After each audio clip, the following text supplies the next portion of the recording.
10th class की maths में अच्छे मार्क्स लाने के बाद आपका एटीट्यूड कुछ इस टाइप का रहता है क्या?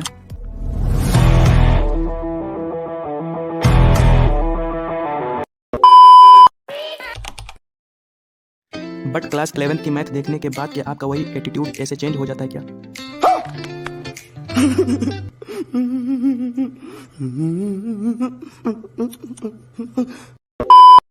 सेम टू सेम यही हुआ था मेरे साथ में।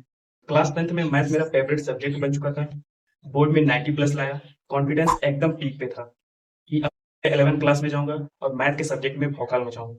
बट हुआ कुछ यूं कि जब 11th क्लास की मैथ की बुक मेरे हाथों में आई, मैंने उसके चैप्टर्स देखे, मेरी आंखें फटी की फटी रह गई।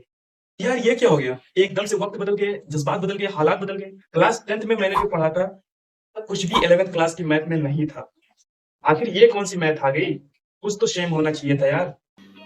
समझ रहे हो? समझ रहे हो आप? समझ रहे हो ना? आखिर ऐसा क्या हो गया?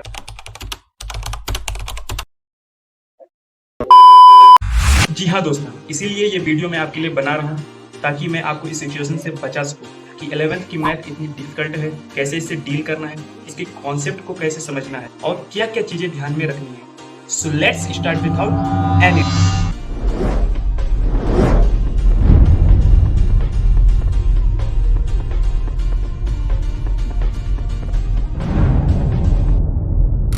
एक्चुअली में बात क्या है ना कि 10th क्लास की मैथ के सारे कॉन्सेप्ट आपको प्रैक्टिकली दिख रहे होते हैं। 11th क्लास की जो मैथ है इसके सारे कॉन्सेप्ट हाइपोथेटिकल है। इस सारे कॉन्सेप्ट को आपको इमेजिन करना होगा और आपके अंदर की जो इमेजिनेशन पावर है उसको बढ़ाना होगा। ये सारी चीजें मैं अपने एक्सपीरियंस से बता रहा हूँ बिकॉज मैं भी एक स्टूडेंट हूँ। अभी मैं क्लास 12th में स्टडी कर रहा हूँ। ऐसा बिल्कुल नहीं है कि 10th क्लास के मैथ के कॉन्सेप्ट 11th क्लास की मैथ में नहीं दिए गए हैं।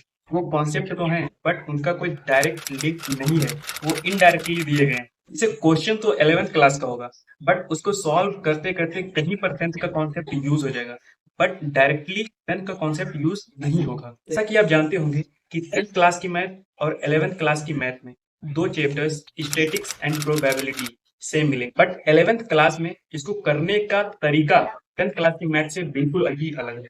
और एक बात, अगर 11th क्लास की मैथ में अच्छी पकड़ बनानी है तो जितनी ज्यादा हो सके प्रैक्टिस करिए क्वेश्चंस की।